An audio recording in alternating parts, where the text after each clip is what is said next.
Often in my search for truth, I always try and find a balanced path.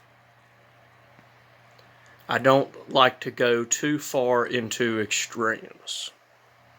That's not to say that I like to water down teachings, but it is to say that I have to put certain things up against scrutiny.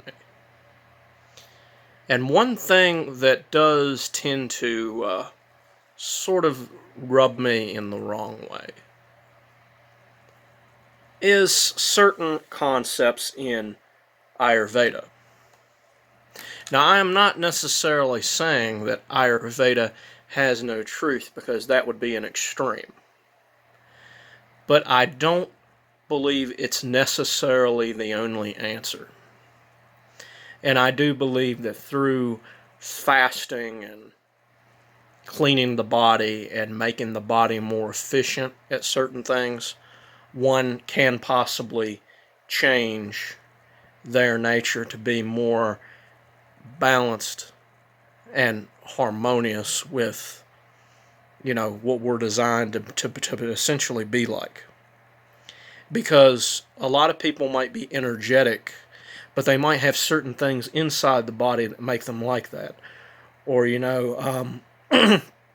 might feel like they're really hungry if they don't eat. And that might be a band-aid solution. For certain people, I think it's called the Pitta people or something like that.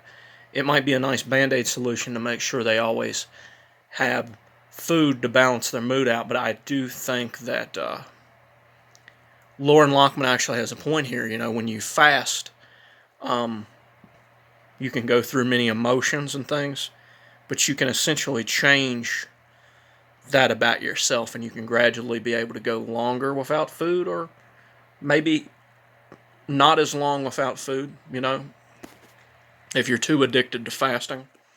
But here's one thing I have to say about Ayurveda is Ayurveda's classification of people into fixed doshas, Vata,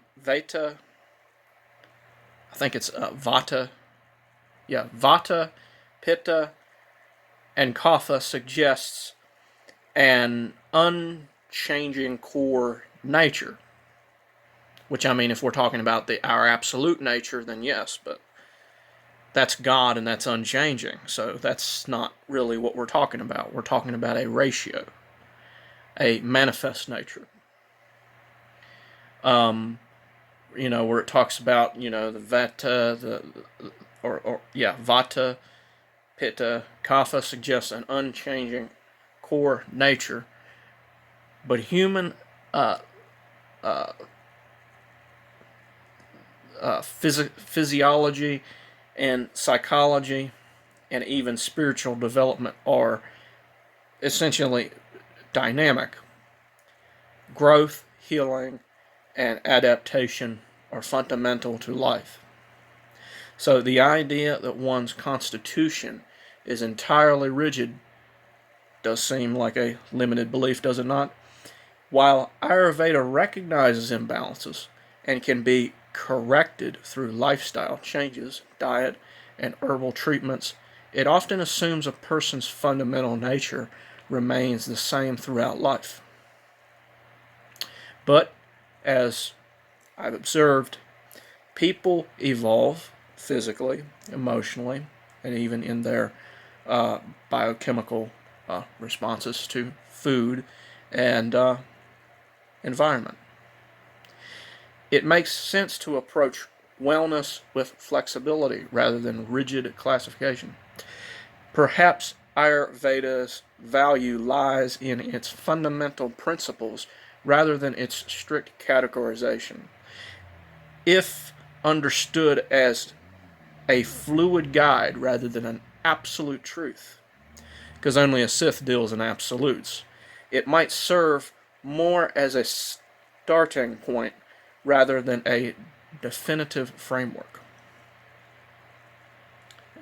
I think certain aspects of it hold value, even if its core premise doesn't fully align with my understanding of human nature.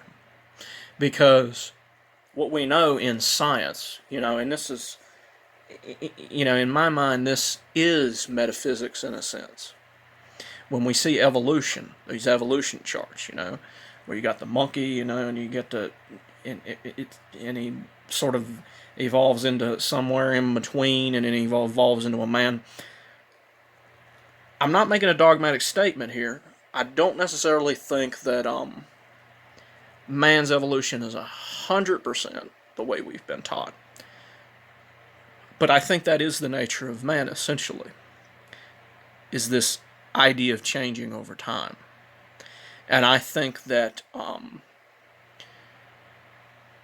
in our core nature, we are people of the light. We are people of the sun.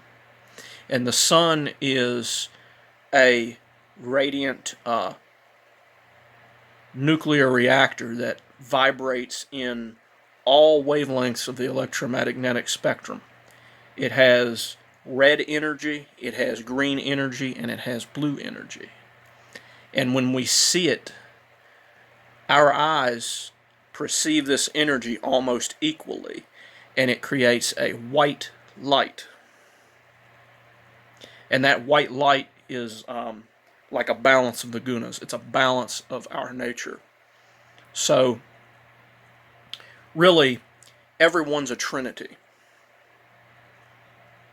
And we need to do what we can to balance this.